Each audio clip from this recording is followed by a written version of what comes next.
दोस्ती होला देतिया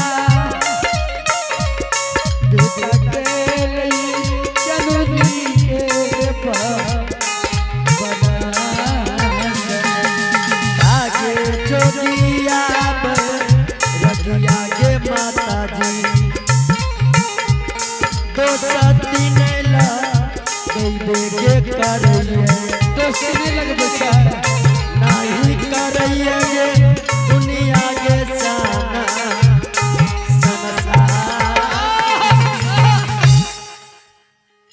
की कहला जोगी जी हे गे माता जी जोगी बैरागी कभी दोस्ती ने लगाबैया जोगी बैरागी दोस्ती ने लगबैया कहलिया तोरे सन के बेटा हमारे ज्योति बाबू दुलरवा माता गे तोरा देखै छिया जोगी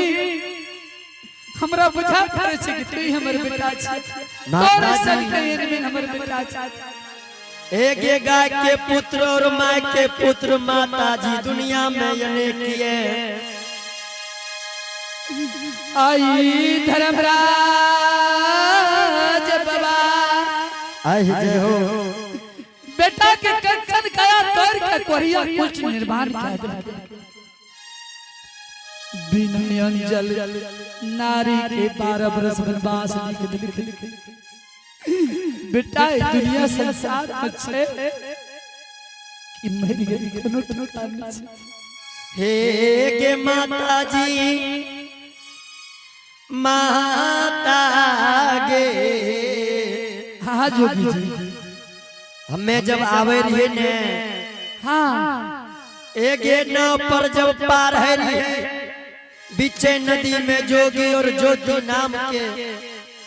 दोनों आदमी एक के नाव से पार रहिए रहे ज्योति नाम के हम हमर बेटा है हो जोगी वो अच्छी हमर बेटा बच्चा एक माता जी हमें ये देने लिए ये ओए देने आबि रहल छौ आबे छै बेटा हां माता जी ठीके छै तू जोगी छिया हम असली जोगी छियै माता जी देखा हमरा भुलिया के कोशिश नहीं करिया बाबू असली जोगी के हमरा लगे पहचान छै ऊ कौन पहचान माता जी आज यदि तू असली जोगी हाँ तार माता राम के तू निर्गुण सुना के जाइबा तबे हम तोरा भिक्षा दे सकै छी आई बीच तोरा कदापि नहीं भिक्षा दे सकै छी गे माता जी कम उम्र में जोगी बन लिए गे उतना माता जी निर्गुण नहीं आबैया लेकिन तनी मनी आवे छे जब जोगी बने जाय छे ना गोरखपुर तो सुनल से कहे छे कि सबसे पहले निर्गुण सिखाबै छे माता जी अपने निर्गुण सुने के लिए चाहे छी हां हां ठीक छे माता जी निर्गुण सुना देला तोरा भिक्षा दै के अधिकार हमरा ठीक छे माता जी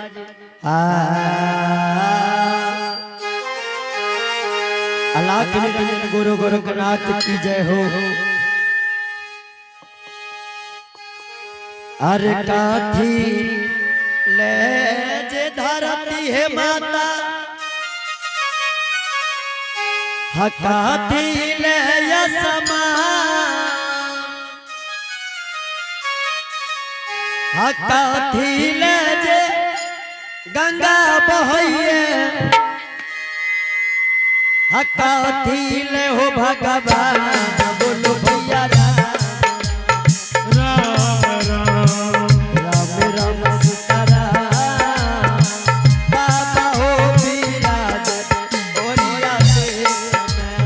कतिले ये धरती माता कतिले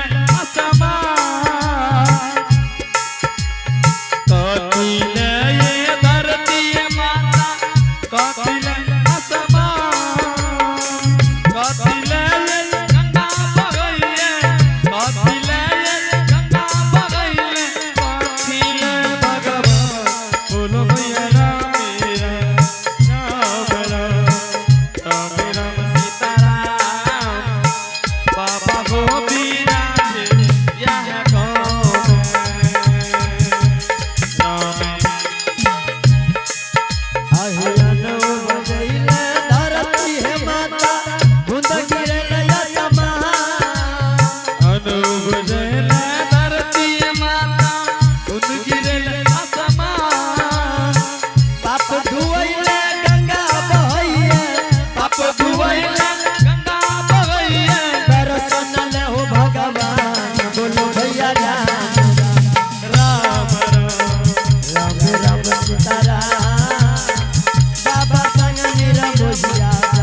जोगी जी हम बहुत सुंदर बहुत सुंदर बहुत सुंदर तू निर्गुण सुनैला आय हम निर्गुण सुन के मुग्ध भाग गया जोगी जी हाँ माता जी भिक्षा ले खातिर तैयार भ जा और भिक्षा दे के अधिकार हमरा भाग ले आय तर हम भिक्षा दे दै छी ठीक छे माता जी तैयार भ जा निर्गुण सुन के हमर मन मुग्ध भाग